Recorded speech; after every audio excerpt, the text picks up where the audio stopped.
Hey everyone, Irit here, and today's video is some playtime with these cute Tailor shaped blocks of water soluble something. So these are by Viarco and they're called Art Graf Tailor shapes because they were inspired by Tailor chalks. And this company is based in Portugal. And they make just a variety of really fun, messy products. They do have also pencils, so those are probably the least messy, but you will see that it gets very messy. Now, I'll start with my opinion about these, a few details, and then I'll move into discussion culture and social media stuff, just something that is in my mind because of a conversation that I had here in the comments. Well, not really a conversation, but just commenting back and forth. Anyway, I've had the black and white chalks of these for a while, and I really enjoyed them. And then when I saw this primary set, I've seen it before, but I always thought that it had red in it. And it turns out that I think they have two versions because I looked at Jackson's and their version has red. But I bought this in store in near Graz where I live. And so you can see it's magenta, and that's why I wanted to buy it. Now, I couldn't find on the website any information about pigments or anything like that. So don't ask me, I don't know. But I can just tell you the experience of using these. And I really tried to kind of think and look through my stash of supplies to see if I have anything like this, and we'll get to that just a little bit later in the video.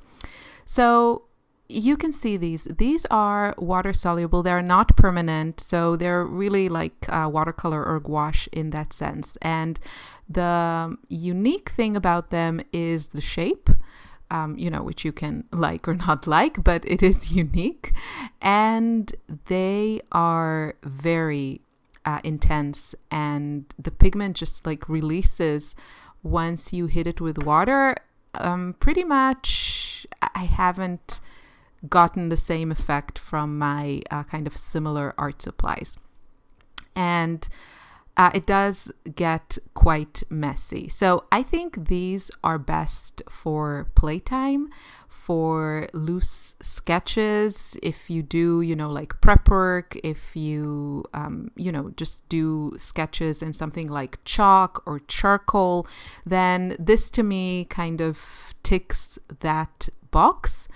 And it does have that extra effect of being very reactive with water. So the material just dissolves very easily.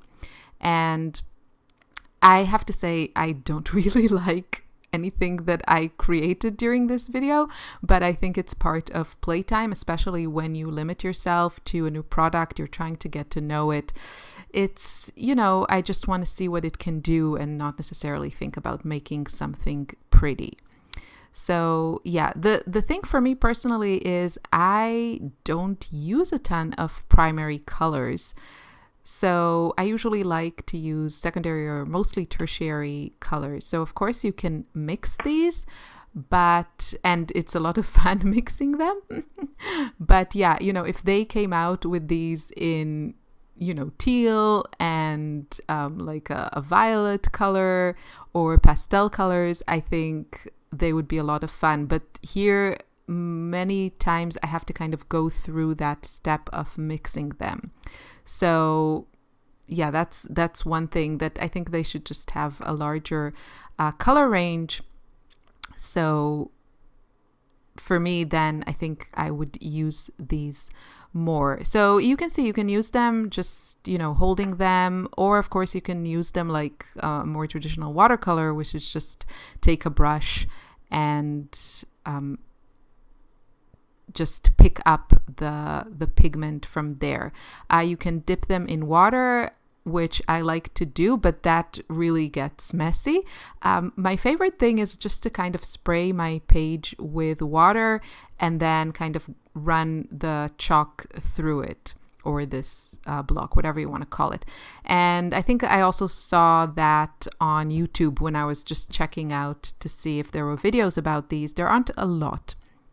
So as a watercolor substitute, I wouldn't say it's, like a great idea to use it like that, just because they are so big. So if you wanted like to carry them for the same space you would need to carry like 5 of these, you could probably get like 40 or 20 something watercolors.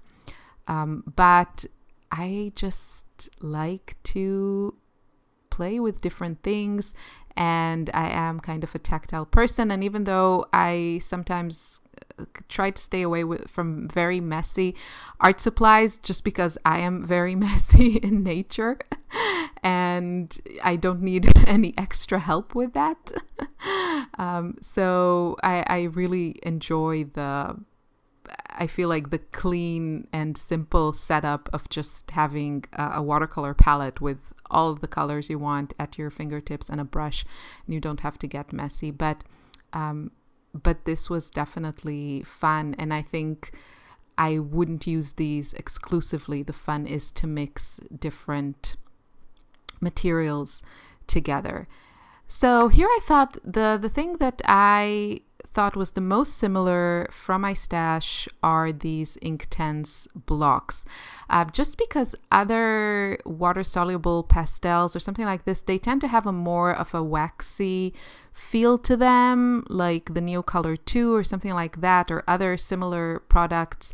And this one just feels more like watercolors. And that's also the vibe I get from the Inktense blocks.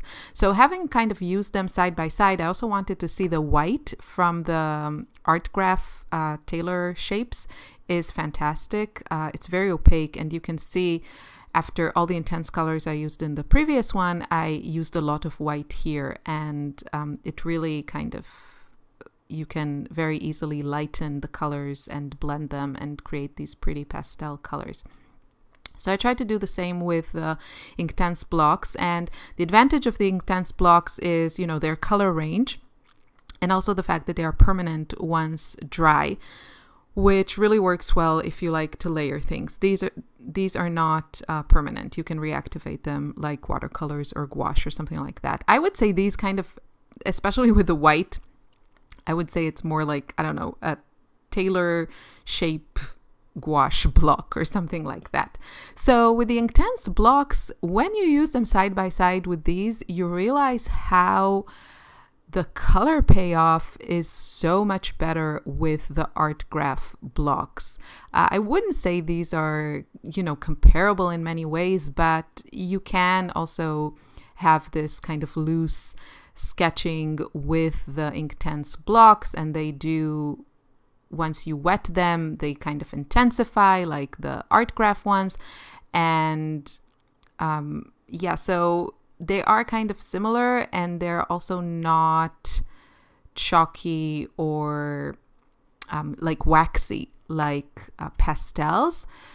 But yeah, the Graf just has that explosion of pigment that even also with a brush, the Inktense blocks just don't have. So I do think they are unique in that. Also, it's just the larger shape really, I feel, kind of allows you to work larger, easier. You can use the blocks on their side, but still the just the color payoff is not as great. Okay, I don't have a lot of time. That was mainly my thoughts about this. I think it's just a fun product to play with. I also encourage you to check a few of the videos you can find on YouTube. And there's also a set of earth tones. So I think those would also be fun for sketching. And now I want to say a few words about, the culture of discussion on YouTube. I don't know. I found that lately, I don't know if it's a good thing or a bad thing, I kind of become less patient or tolerant to what I feel is negativity. I had one comment about I think it was the haul video, that a person just kind of repeatedly said that they wouldn't spend their money on this, that it's just like, just nothing special about this, that it's better to buy watercolors. And I tried to engage in a conversation and I tried to explain my point of view, but all the responses felt very, kind of like dismissive. And then at the end, when I said that I don't need all my art supplies to have the exact pigments and light fast rating or whatever, so they can be, that my work can hang in a museum or something. And I said, I don't take my supplies that seriously. The response was, but according to all the responses, you do seem to. So because I engaged in this conversation, obviously that says something different than what I was claiming. I don't know. I deleted that thread because I abuse my power in my corner of the internet. And, I'm pretty sure that whoever is watching till now, usually if you see the statistics of YouTube videos, most people stop watching videos after a few minutes. But if you're here now, then probably you're not a part of the problem, and probably you're always respectful in your comments. And that's just, I try to do that as a viewer myself. But, even if you just like want to know something, it's really nice if you say, hey, thanks for the video. What are you using? It just seems to me, I think of myself sometimes as like a street performer, and it would be like someone came up to me and not say a word, but just say, what are your shoes that you're wearing? And I'm like, that's just not how you engage in conversation. And I'm from the Middle East. I don't need like a ton of small talk. It's fine to be direct, but there's also like, basic courtesy. And if you don't like what you see, just move on. And if you insist on expressing your opinion, then, be open for a respectful discussion. That's all I'm saying. So, yeah. I just had a lot of fun playing with this. You can see now I'm using a brush. And thank you for watching. I'll see you in another video soon. Bye.